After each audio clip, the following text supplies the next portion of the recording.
Gente, minutos residuais, né? São aqueles que às vezes acontece do autor ganhar esses minutos. Às vezes costuma ser um minuto que eles ficam, que um funcionário fica ali esperando alguma coisa e não consegue ir embora, né? Alguns minutos antes que ele entra no trabalho também pode ser considerado como minutos residuais. E às vezes as pessoas entram na justiça, né? Quase caiu aqui o negócio. As pessoas entram na justiça requerendo esse tempo como hora extra, tá? Então é isso que são os minutos residuais. E aí, gente, os minutos residuais, né? Em relação à questão do adicional noturno, o que vocês precisam pensar, né? Qualquer tipo de hora extra, gente, qualquer tipo, seja minutos residuais, seja horas itineres, né, ou itineres, como algumas pessoas falam, seja hora extra normal. O adicional noturno só vai entrar na base de cálculo se for trabalhado em horário noturno, tá?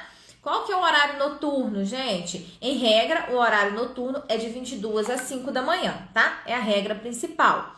Então, assim, só vai entrar na base de cálculo o adicional noturno se o minuto residual for trabalhado no horário noturno, tá, gente? Então, isso é importante, é importante vocês saberem.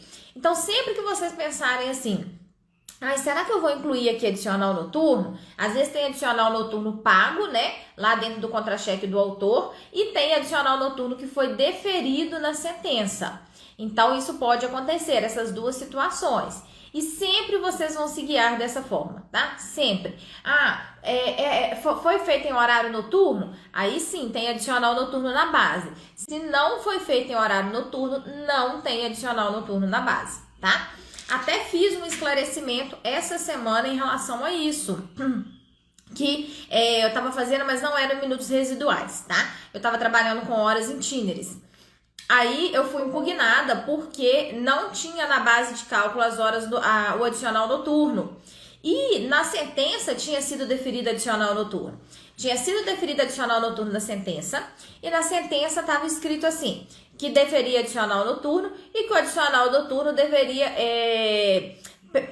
que ele tinha natureza salarial, por isso deveria compor a base de outras verbas, tá?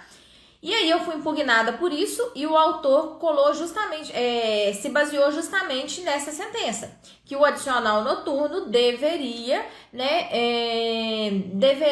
tem natureza salarial, então deveria compor a base de todas as outras verbas.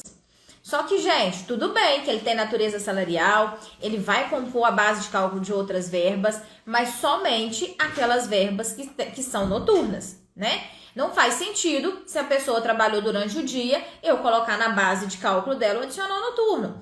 Então, nesse caso, esse funcionário, ele tinha, né, dessa perícia que eu tô falando, ele tinha horas itineres, quando ele entrava no trabalho e quando ele saía do trabalho, tá? Quando ele entrava no trabalho, ele entrava 3 horas da tarde. E aí ele já saía em horário noturno. Então, o que eu tive que fazer? Eu segreguei as horas itineres diurnas e noturnas, tá? Então, aí o que eu fiz? Nas horas diurnas não teve adicional noturno da base de cálculo e nas horas noturnas teve adicional noturno da base de cálculo, tá? E dá trabalho, gente? Dá trabalho. Às vezes dá trabalho ficar separando horas noturnas de horas diurnas. Nem sempre o PJK é o que faz, tá? Então, sim, às vezes dá trabalho, mas é o correto, tá? Então, e sempre que a gente está fazendo cálculo, que a gente está trabalhando, a gente tem que fazer o correto para evitar que chegue impugnações depois, tá bom? Então, assim, adicional noturno entra na base de cálculo de minutos residuais. Se os minutos residuais foram praticados em horário noturno, entra. Se não foi praticado em horário noturno, não entra, tá bom? Então tem que ficar atenta aí.